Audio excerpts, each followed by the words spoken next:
أعوذ بالله من الشيطان الرجيم بسم الله الرحمن الرحيم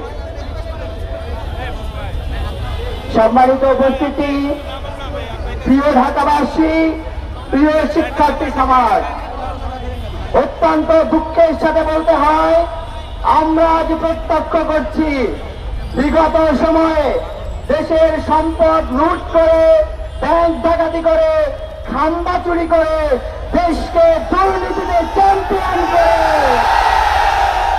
পুলিশের মতো বিমানবন্দর দিয়ে পালিয়ে যাওয়া কিছু মানুষ আবারও তাদের সন্ত্রাসী চরিত্রকে ফুটিয়ে তুলছে, আবারও চাঁদাবাজি আর দুর্নীতির মাধ্যমে দেশকে অস্থিতিশীল করার চেষ্টা করছে। তারা আবারও আমার মা-বোনদের উপরে তাদের পুরনো কাপুরুষাচিত আচরণ প্রকাশ করছে।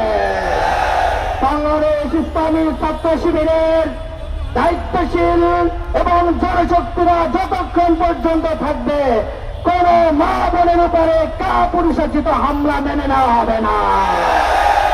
আমরা বিগত সময়ে যেভাবে স্বৈরাচারের মুখোমুখি দাঁড়িয়ে প্রতিরোধ করেছে, ঠিক তেমনি ভাবে নব্য স্বৈরাচার, চাঁদাবাজ এবং নারী নিপীড়নকারীকে রুখে দেওয়া হবে ইনশাআল্লাহ। আসসালামু আলাইকুম ওয়া রাহমাতুল্লাহ।